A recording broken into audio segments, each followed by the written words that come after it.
Because these natural disasters, I mean, unfortunately, they're becoming more regular events, and calling on the ADF doesn't seem to be sort of last resort now. It's a pretty standard response that we're seeing. When you say impacts on morale as well, what did you mean by that? Is it frustrating for those in the Defence Force to have to go out and help in those instances?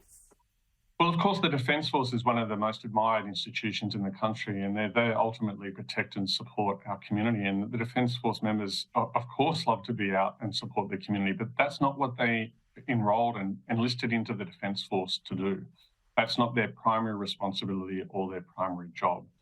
They enlisted to be in the Army, Navy and Air Force, or in Cyber Command, or working in our Space Command to do different tasks to defend the nation. And a continuous removal of those troops away from their core functions, from their warfighting functions and the things that they signed up and they trained to do, and that their units are organised to do, that they're trained to do, they're brought into the culture and into the roles and responsibilities of their particular units or the particular areas of their service. And that's what they're designed to do. So going out into the community can be a very positive thing for the ADF members. It can be a very good, but when you're spending large chunks of your time away from your core responsibilities, then it does start to affect the morale, the retention. And we know that. We've seen the statistics that have come out from the Defence Force.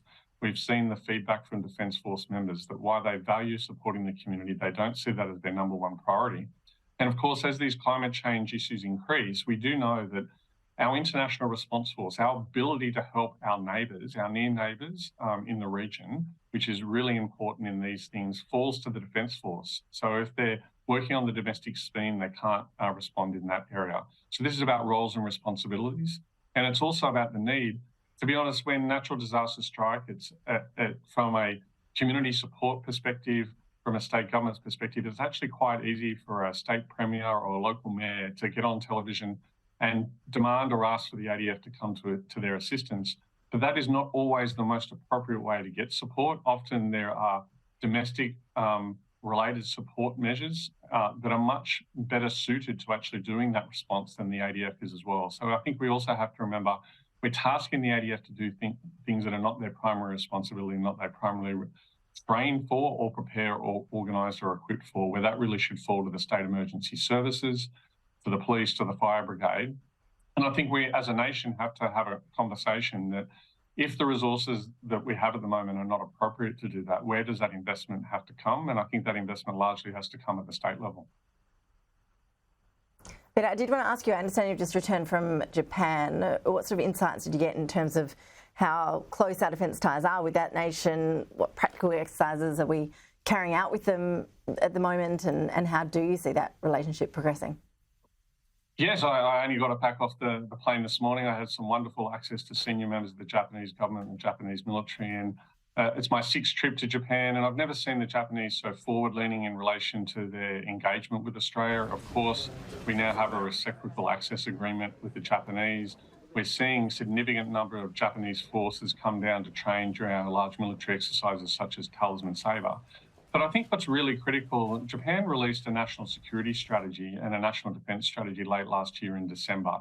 And if you put that side by side against the Australian Defence Strategic Review that came out earlier this year, you can see there are exceptionally large numbers of continuity. The way we assess the strategic environment, the emphasis on protecting state sovereignty and the balance of power in the region, the focus on long-range missiles and strike and deterrence and defence through denial are all really key synergistic features between our two countries.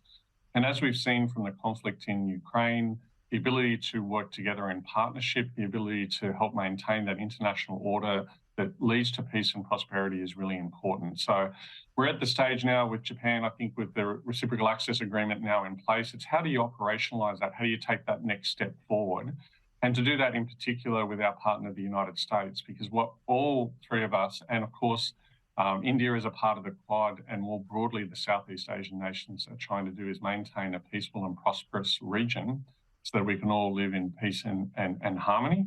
And that's becoming increasingly difficult in the deteriorating international environment. I think there's a huge amount of synergies between our two countries, but there's great opportunities, particularly business opportunities around defence industrial production, about the sharing of technology, dual-use technology, and in areas, particularly things such as cybersecurity, where I think there is a massive opportunity for our two countries to work together. Peter Dean, always appreciate your analysis. Thank you. Thank you. Appreciate it.